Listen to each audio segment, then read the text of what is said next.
Welcome back to I Know Guy Bicycles, hanging out with the guy. So third installment of doing the Bontrager frame. Got everything stripped down, got everything clean, polished it with like my 5-step process of cleaning the frame, buffing the compound in, also polishing. Actually turned out pretty good. There's going to be scratches and some damage to the decals. They're just not going to come out, and unfortunately, back in the day, they did sell the decal kit separately. I just haven't had time, or I don't think they're even available for the Road Lite. Anyway, did the best I could there. There's a couple things I wanted to show you what I found when I was going through the frame that I didn't show or point out last time that I found this time. I was going through the head tube, and as before, I did find that gusseting underneath, but they also have gusseting on the top tube as well.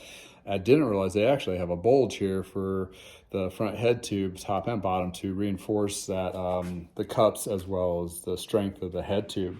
Going back down, you still have the gusseting down here on the seat tube on both sides, and as also both sides the inside of the chainstay there. But what I found was very interesting is these actual cable mounts.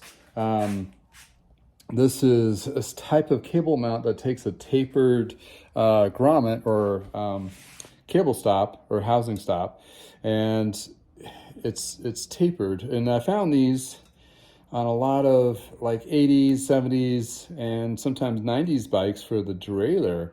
But what's really interesting on this frame is they used them as well for the brake housing. So that's going to be kind of a tricky bit if I lose any of these. Hopefully, these look like they're still in pretty good shape, so I should be okay there.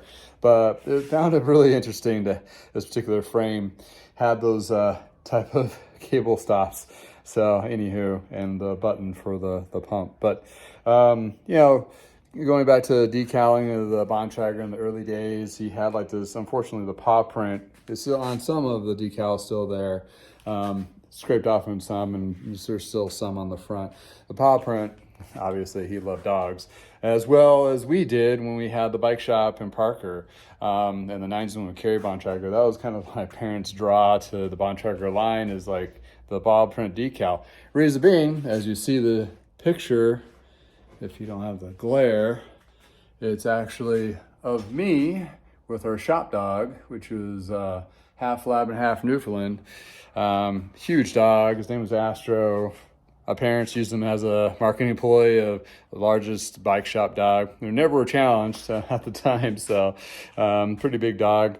So in addition to, I still have my Bontrager banner back in the day. So, a lot of history of the Bontrager bike line and so forth. I do have a Bontrager mountain bike myself. One of the, I think it was an orange one or a red one.